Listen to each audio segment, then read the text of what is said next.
Bismillahirrahmanirrahim. Assalamualaikum warahmatullahi wabarakatuh. Perkenalkan, di sini saya Muhammad Fauzi Ilyas, asisten laboratorium anatomi FKWNS angkatan 2018. Di sini saya akan menjelaskan untuk cingulum membri inferior, ya, bagian regiococcale. Nah, sebelumnya kita akan membahas terlebih dahulu. Di sini ada cingulum pelvicum. Jadi cingulum pelvicum itu dibentuk oleh os pelvis yang terdiri atas os coccale yang nanti merupakan dari ekstremitas inferior dan os sacrum yang merupakan bagian dari columna vertebralis. Terus kita lanjut, untuk yang kita pelajari di sini adalah khusus untuk os coccale seperti itu. Nah, di sini os coccale itu terdiri dari 3 osa, yaitu yang pertama os pubis, terus habis itu ada os ischium dan ada os ilium. Ketiganya bersatu di acetabulum, terus acetabulum ini bersendi dengan caput femoris membentuk articulatio coccale. Nah, acetabulum ini sendiri merupakan kesatuan dari 3 osa. Ketiganya membentuk persendian dengan tipe amphiarthrosis. Nah, sekarang kita akan mengidentifikasi dulu nih. Kita akan mempelajari bagian-bagian dari os coccale ini sendiri. Maka kita nanti harus identifikasi apakah ini nanti os coccale dari dextra atau kanan, atau os coccale sinistra atau kiri, seperti itu. Nah, jadi untuk mengidentifikasi kita bisa menggunakan ciri-ciri ini. Jadi ini ada acetabulum. Acetabulum ini selalu menghadap ke lateral. Terus habis itu ini ada bagian os pubis. Os pubis ini merupakan menghadap anterior ke depan. Terus habis itu ada foramen obturatorium yang menghadap ke inferior. Jadi nanti bentuknya adalah seperti ini. Seperti itu. Jadi nanti jika kita sambungkan, itu kurang lebih gambarannya adalah seperti ini. Dan di sini nanti akan ada os sacrum.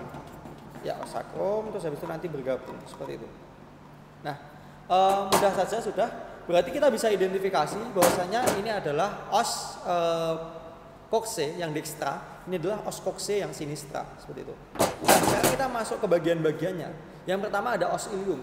Jadi pada bagian os ilium ini ada bagian penting, yaitu namanya adalah crista iliaca. Crista iliaca ini merupakan peninggian di tepi os ilii. Terus habis itu ada fossa iliaca. Fossa iliaca ini merupakan dataran pada os ilii yang dilekati nanti oleh musculus iliacus. Terus habis itu ada fascias gluteal. Fascias gluteal sesuai dengan namanya. Fascias gluteal ini merupakan permukaan di posterior yang akan dilekati oleh musculus gluteus maximus, musculus gluteus minimus, dan musculus gluteus medius. Terus habis itu ada fascias auricularis ossis ilii. Dia nanti merupakan permukaan yang akan bersendi dengan fascias auricularis ossis sacri yang membentuk articulatio sacroiliaca dengan tipe amphiarthrosis. Nah, selanjutnya ada bagian yang penting juga, itu namanya adalah sias atau spina iliaca anterior superior. Dia merupakan penonjolan di anterior crista iliaca. Terus habis itu ada namanya SIAI, yang merupakan spina iliaca anterior inferior yang merupakan penonjolan di bawah sias. Jadi kalau kita identifikasi, ini adalah sias, terus habis itu SIAI ini. Terus habis itu ada yang namanya SIPS atau spina iliaca posterior superior, itu di bagian belakang. Itu adalah penonjolan di posterior crista iliaca, ini sebagian sini. Nah, selanjutnya ada CP atau spina iliaca posterior inferior. Dia merupakan penonjolan yang berada di bawah SIPS atau spina iliaca posterior superior, seperti itu. Di sini tempatnya spina iliaca posterior inferior. Nah, selanjutnya kita masuk kepada os yang kedua. Karena tadi os coccale dibentuk oleh 3 os. Yang kedua adalah os ischium. Ischium ini bagian-bagian pentingnya ada, yang pertama ada linea pectinea. Jadi linea pectinea ini garis yang membatasi ilium dan ischium. Kalau di preparat nggak begitu kelihatan, tapi dia sebagai pembatas antara os ilium dan ischium, seperti itu. Nah, selanjutnya ada spina ischiadica. Spina ischiadica ini merupakan penonjolan pada os ischium yang memisahkan incisura ischiadica mayor dan incisura ischiadica minor. Pada spina ischiadica dilekati oleh ligamentum supraspinal. Spina ischiadica adalah bagian di sini. Ini ada spina ischiadica. Selanjutnya ada incisura ischiadica mayor. Ini merupakan cekungan yang terletak di atas spina ischiadica di bagian sini. Terus habis itu ada incisura ischiadica minor. Dia merupakan cekungan yang terletak di bawah spina ischiadica. Dia nanti di bagian sini, seperti itu. Terus habis itu ada foramen obturatoria. Foramen obturatoria ini merupakan lubang yang terletak di atas tuberculum ischiadicum. Foramen obturatoria akan ditutupi oleh membrana obturatoria dan musculus obturatoris internus. Pada sisinya ada sebuah saluran yang tidak ditutupi oleh membrana maupun muskulus tersebut yang disebut dengan canalis obturatorius. Nah, nanti canalis obturatorius ini akan dilalui oleh arteri vena obturatoria dan nervus obturatorius, seperti itu. Nah, selanjutnya kita masuk ke tuber ischiadicum. Tuber ischiadicum ini sendiri merupakan penonjolan pada sisi inferior os ischium daerah ini nanti akan dilekati oleh suatu ligamentum, yaitu ligamentum sacrotuberale. Sesuai dengan namanya, dia menghubungkan sacrum dengan tuber ischiadicum. Maka disebut ligamentum sacrotuberale. Selanjutnya ada foramen ischiadica mayor.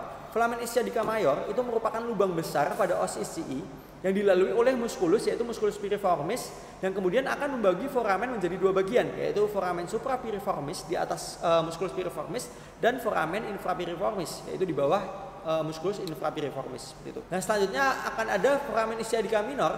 Foramen ischiadica minor ini merupakan lubang kecil pada os ischii yang nantinya akan dilalui oleh nervus pudendus, arteri vena pudenda interna, dan tendo musculus obturator internus.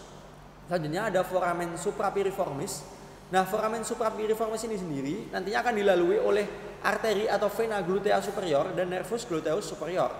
Nah, selanjutnya ada foramen infrapiriformis. Foramen infrapiriformis ini nantinya akan dilalui oleh nervus ischiadicus, nervus gluteus inferior, arteri vena gluteal inferior, nervus pudendus, arteri vena pudenda interna, nervus cutaneus femoris posterior.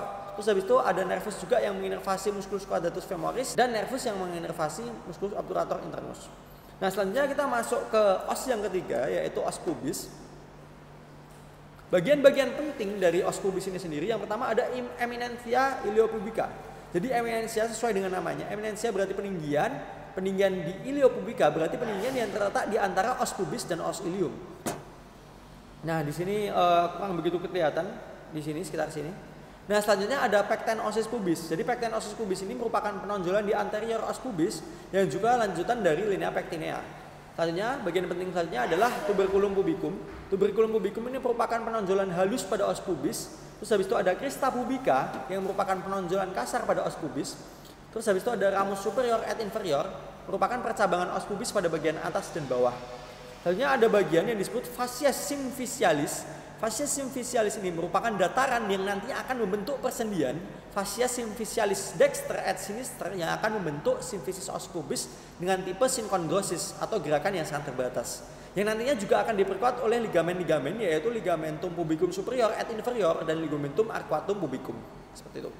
Nah, selanjutnya kita masuk ke penggabungan dari ketiga osa tersebut. Mereka bergabung di bagian yang namanya adalah acetabulum.